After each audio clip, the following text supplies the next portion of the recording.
Folks, welcome to the next episode of Advanced Classical Mechanics. I'm your host, Rev Bari, Brown University physics graduate student. Today we're going to be talking about small oscillations. Now, what are small oscillations and why should you care about them? To answer that question, I will use my wallet. Inside my wallet is my house key. This is the key that gets me into my Brown University home. Now, this key acts like a pendulum. If I give this key a little bit of a perturbation, a little bit of a force, you can watch it oscillate. Now it turns out if I give the key too much of a force, then I can no longer solve for its equations of motion exactly. But if I give the key a little bit of a force, something like this, so that the oscillations of the key, of the pendulum, are sufficiently small, then I can exactly solve the equations of motion.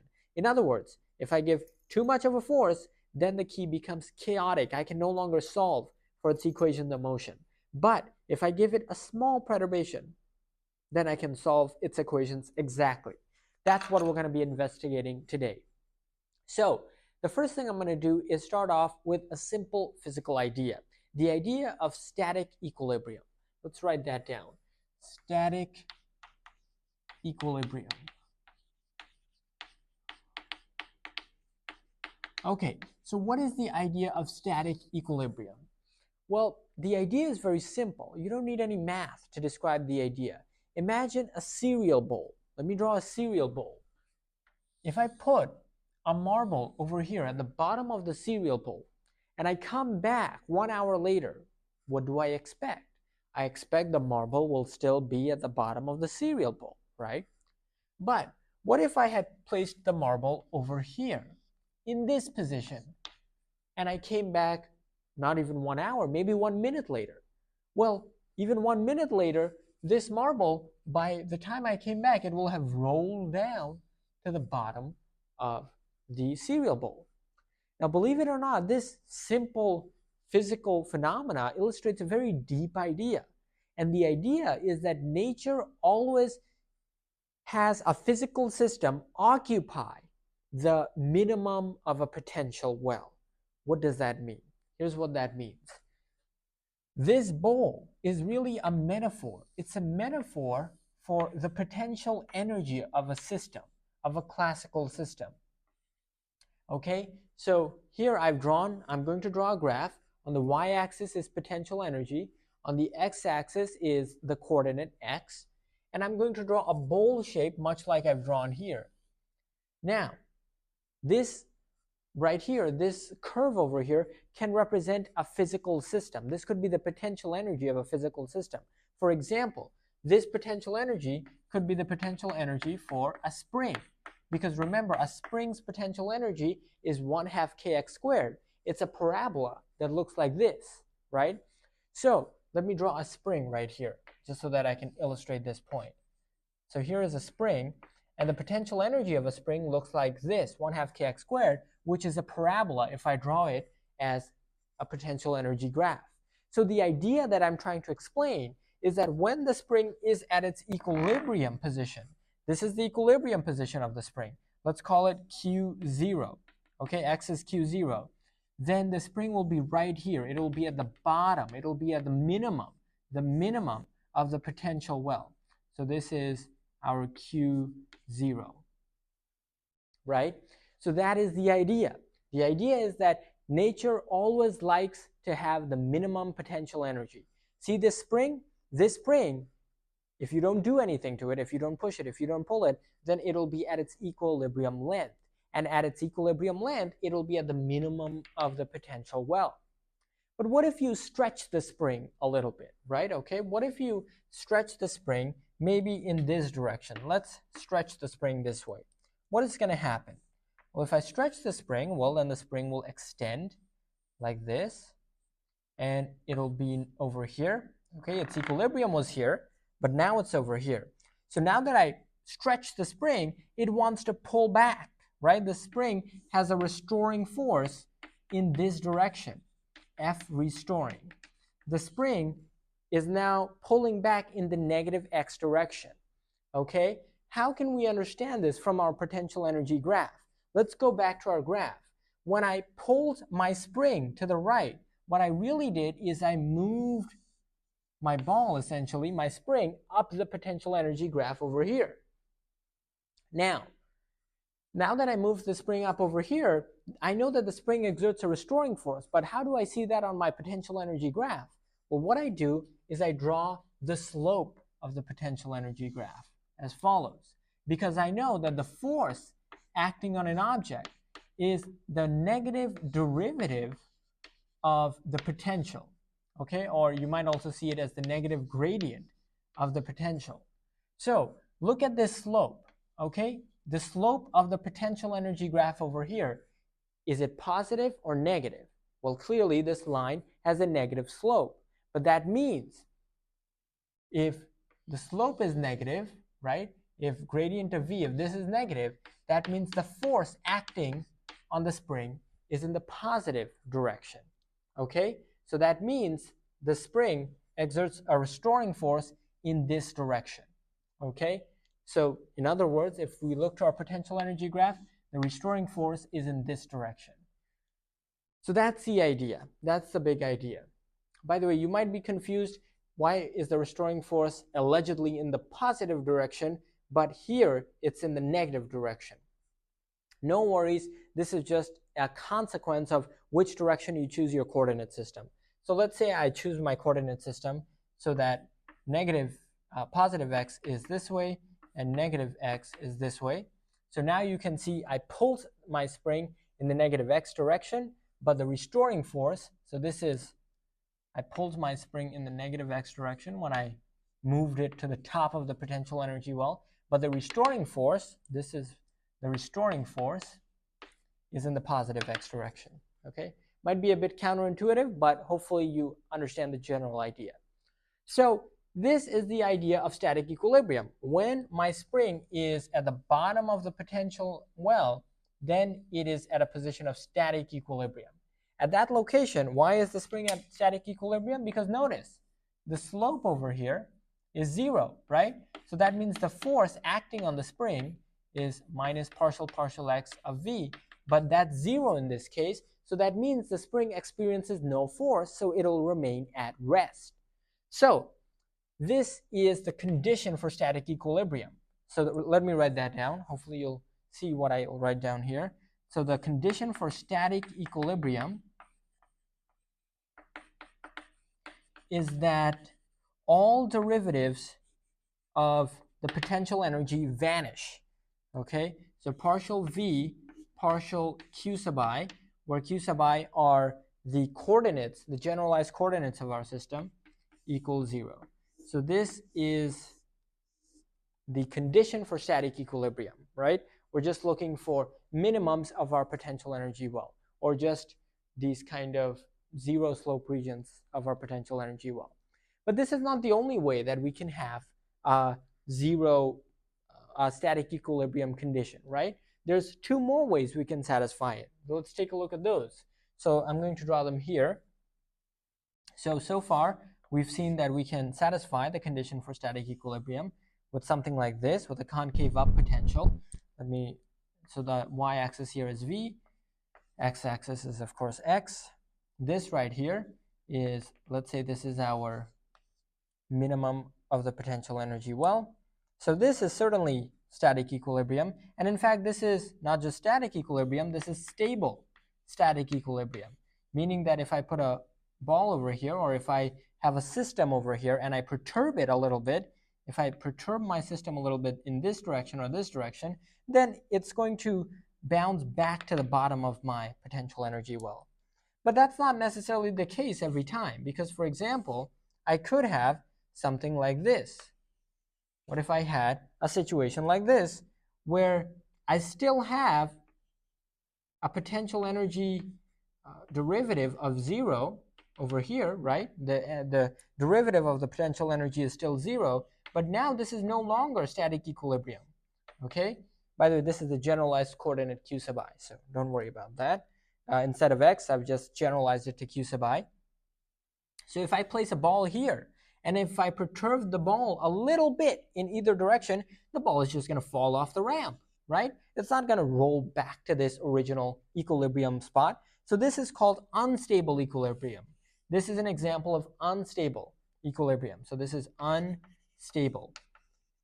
So we have stable equilibriums and we have unstable equilibriums. So the moral of the story is that not all equilibriums are created equal.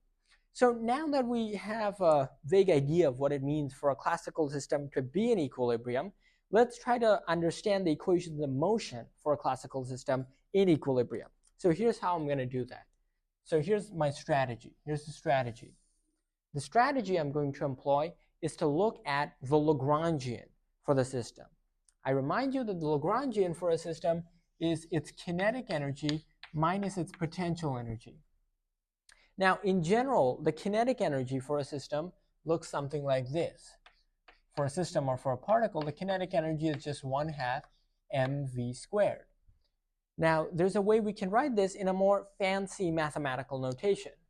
Instead of writing v, I can write 1/2 m, but instead of velocity, I can write dx dt squared. Dx dt is just the derivative of position, because velocity is the derivative of position. And I can compactify this notation even more by saying that dx dt, usually people write this, or physicists write dx dt as x with a tiny dot on top of it. So now we can write our kinetic energy as 1/2 mx dot squared. So that's the kinetic energy for a system in general. But if we're dealing with complicated systems, maybe systems with many particles or many moving parts, then we want to write the kinetic energy not in this notation, but in matrix notation. And to do that, here's how we generalize the kinetic energy. So now I'm going to write that the kinetic energy is 1/2, but instead of m, now mass is not just a scalar, it's going to be a matrix with components ij.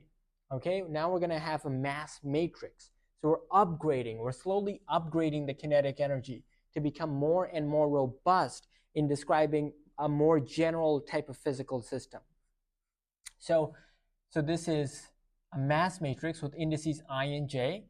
And instead of x dot, I'm going to have generalized coordinates that are of the form, let's use yellow here, that are of the form q sub I dot q sub j dot.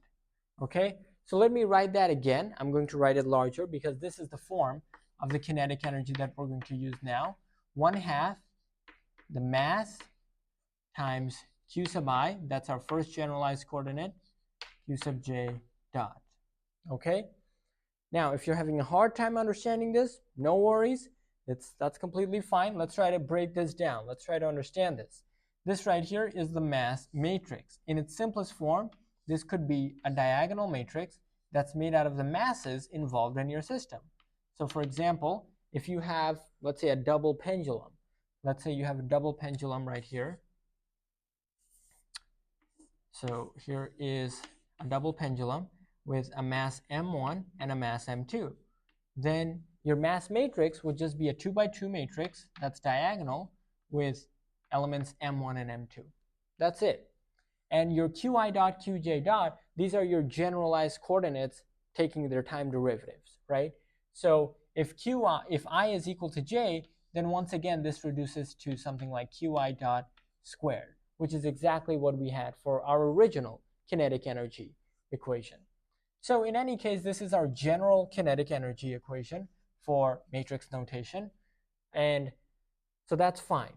Now what we're going to do is we're going to consider small oscillations, right? That's what this entire topic is about. Oh, I wrote static equilibrium. Well, the subject of today's discussion is small oscillations. So let's say I employ a small oscillation in my system. What does that mean? That means, let's say here I have my system, potential energy against, let's say, some generalized coordinate q sub I. Let's say that this is the potential energy graph for my system, and that this point right here is the potential energy minimum, q sub I 0. Now what I'm going to do is I'm going to take my system, assuming that the system starts from its equilibrium, I'm going to perturb my system by some small amount. Perturb my system by some small amount, let's call it eta. Okay? So now I'm going to write this out as follows.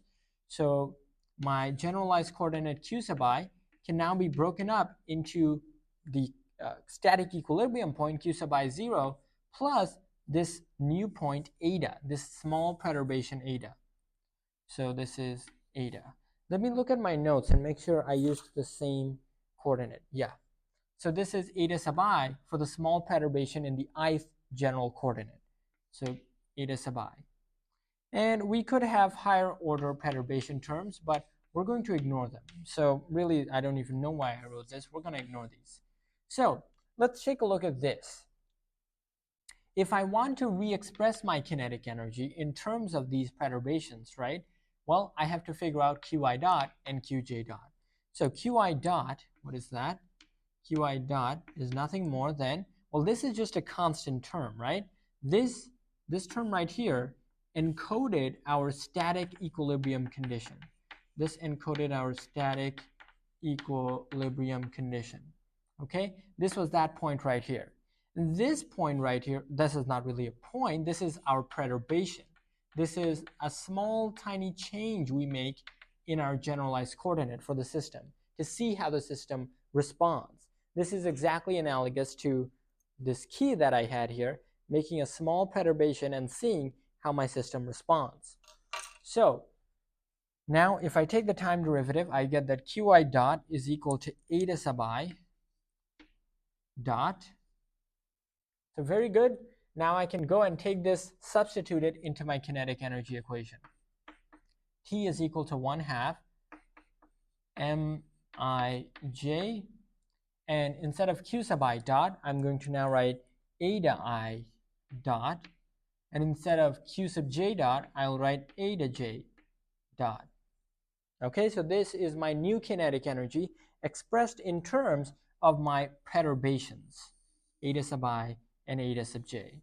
So here's my kinetic energy. But to write my Lagrangian for a general classical mechanical system, I need both kinetic and potential energy. So let's now figure out what the potential energy will look like. Well, potential energy, remember, is only a function of the generalized coordinates q sub I.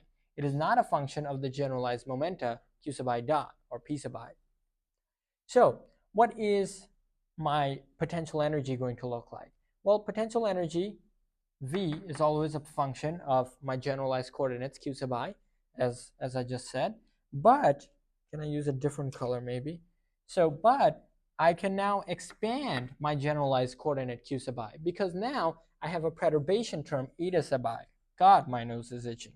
So instead of q sub I, I'm going to write my static equilibrium parameter, q sub I is 0, plus this small perturbation eta sub I. And now I'm going to expand my potential energy around eta sub I, assuming that eta sub I is 0. So what is that going to look like? Well, let me just remind you what f of x plus a's Taylor expansion looks like. That's f of x plus a times f prime of x plus a squared f double prime of x over 2 factorial, and so on and so forth. Don't hold me at gunpoint to this, but this should be more or less generally true.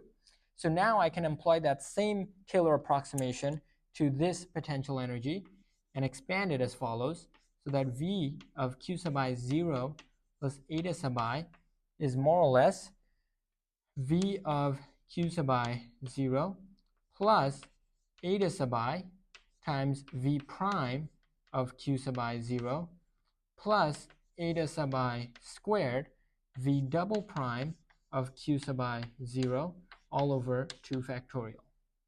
Okay, so now we're going to take this Taylor expansion for the potential energy, and we're going to write it in a more matrix heavy notation, in a not matrix heavy notation, but in a way that is more generalizable with greater number of particles, greater number of moving parts in our system. Before I do that, maybe I'll clean this up a little bit. Let's write this over here. So my potential energy expanded, V q sub I naught plus eta sub I. Okay, what is that going to be? That's approximately my potential energy evaluated at my minimum point. Now this is not zero, right? It's the derivative of the potential energy that's zero at that q sub I 0 point, plus eta sub I partial v partial q sub I evaluated at q sub I is equal to q sub I 0, okay, evaluated at our static equilibrium point, plus eta sub I squared, okay, over 2 factorial partial squared v partial eta sub I and partial eta sub j. Now I know that got a little bit crazy down there, so I'm going to rewrite it upstairs and explain how I obtained each term. So let's come over here. Okay, so let's try to understand how we obtained each of our terms. So I have V, my potential energy, what did we have? Q sub I 0 plus eta sub I, and this is equal to, well, I evaluate my potential energy at my minimum static equilibrium point plus eta sub I partial V partial Q sub I evaluated at Q sub I is equal to Q sub I 0 plus eta sub I squared over 2, okay, times partial squared V partial eta sub I partial eta sub j. Okay, so now let's try to justify this. Wow, I guess it did not even come on screen. So let me move the camera back a bit. So how do we understand this? Well, one way to understand this is let's put in our matrix notation. Let's put in our matrix hats on. So first of all, if I look at this term, partial v partial q sub I, well, the whole point of the static equilibrium is that the potential energy derivative is 0 at the static equilibrium point, right? So at this point, the derivative partial v partial q sub I, this is going to be 0, right? Because it's a minimum of the potential energy well. So this term is 0. Okay, so that means our potential energy expansion reduces to v of qi 0 plus eta sub I is equal to, so our potential energy evaluated at static equilibrium, plus, so now we have this term. Let me make sure that I'm writing my PE correctly. So I should actually write this as a summation. Okay, so let's write my summation. So eta I over 2 partial v partial eta sub I, and then exactly the same but with another dummy variable, eta sub j. Okay, it should have a net factor of 2 factorial. So eta sub j partial v partial eta sub j.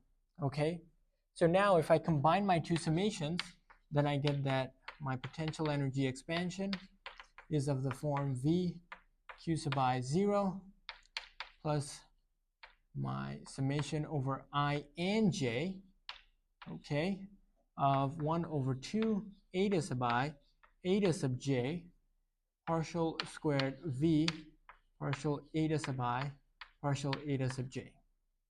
Okay, so I hope that made some sense. I hope I didn't go too fast. I've just been upgrading step by step, and of course, if you have any questions, put them in the comments down below.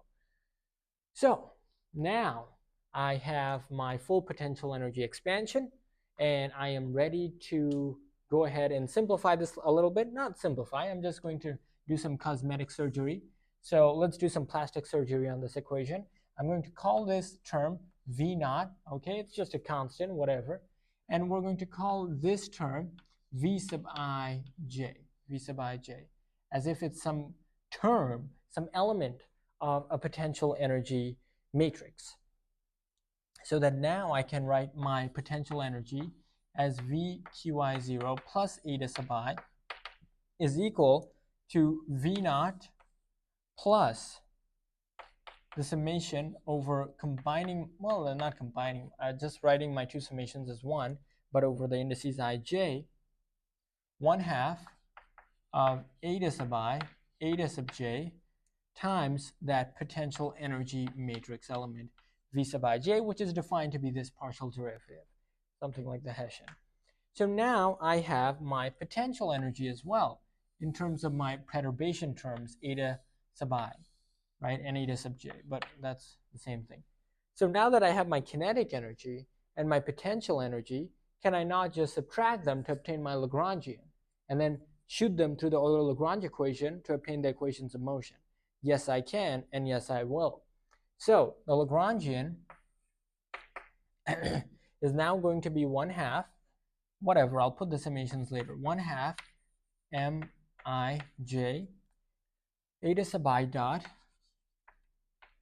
eta sub j dot, that's my kinetic energy, and then minus my potential energy. So minus V naught minus 1/2 eta sub I. Now you can see why I defined that potential energy matrix the way I did, because it makes the symmetry between the kinetic and potential terms very, very clear and very appealing.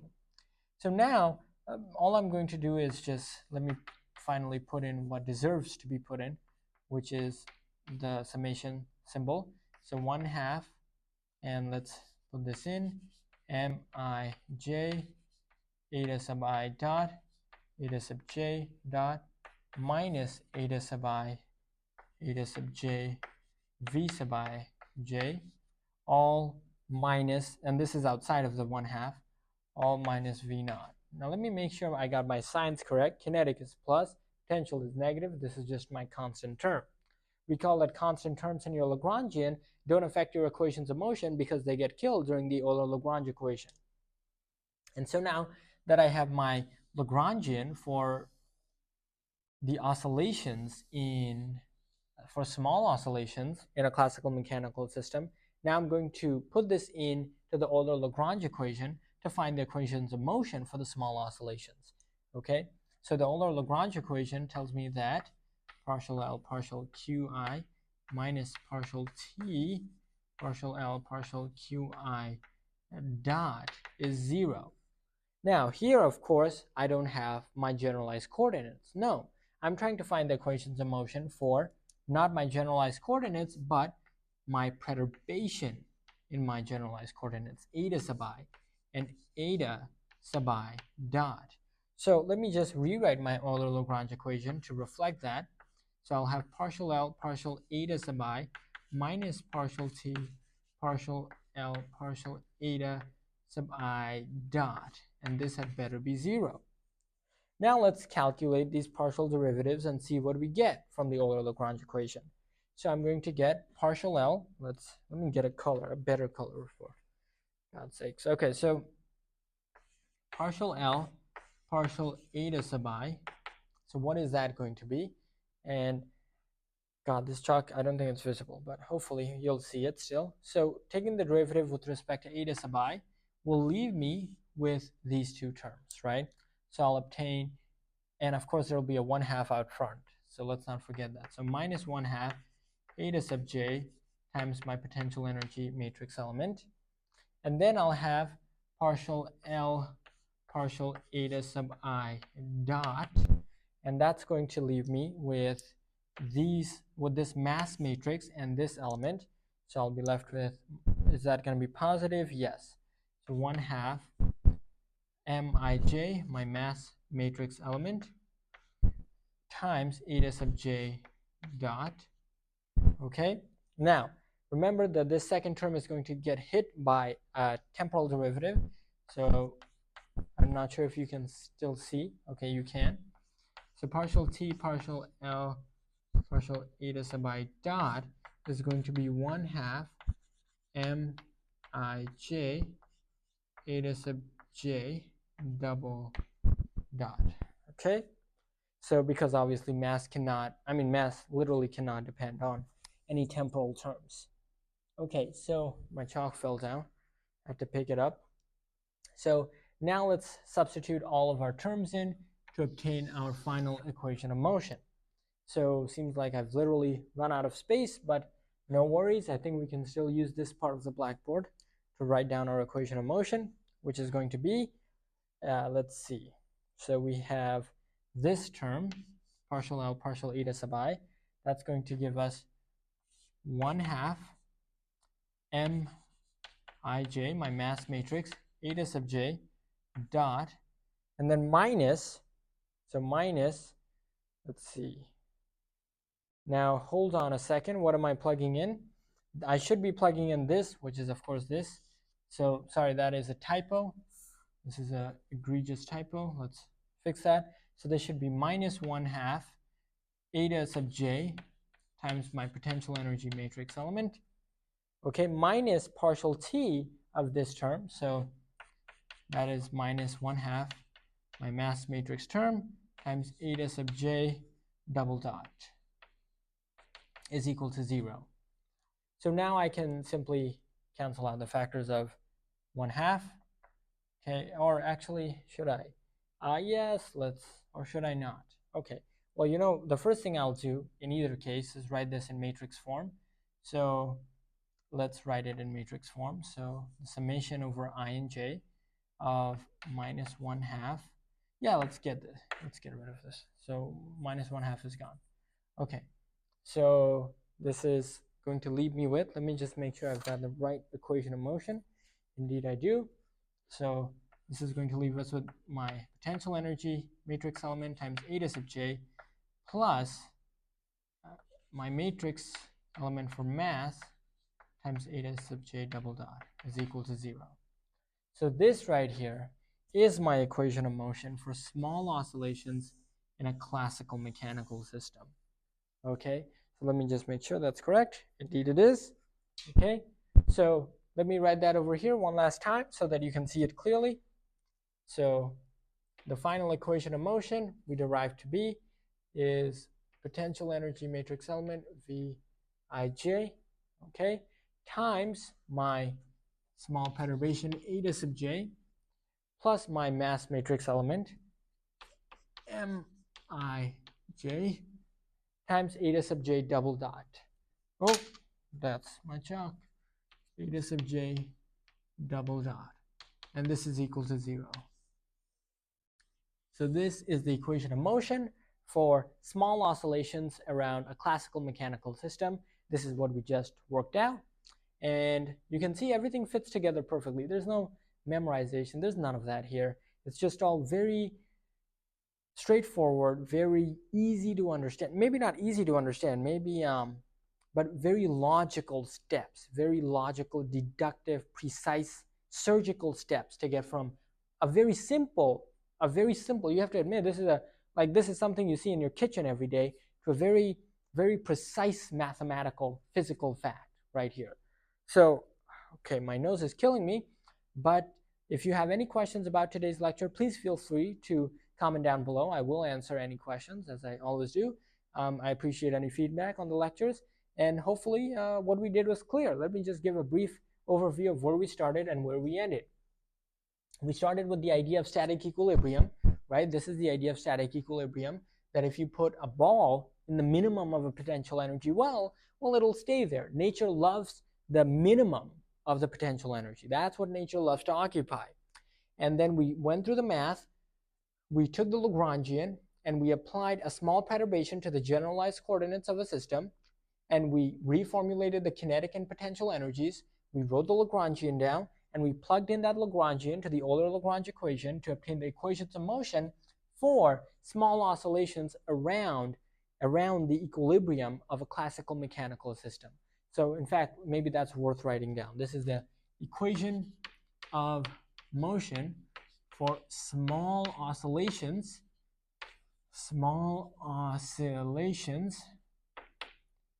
of a classical mechanical system around equilibrium.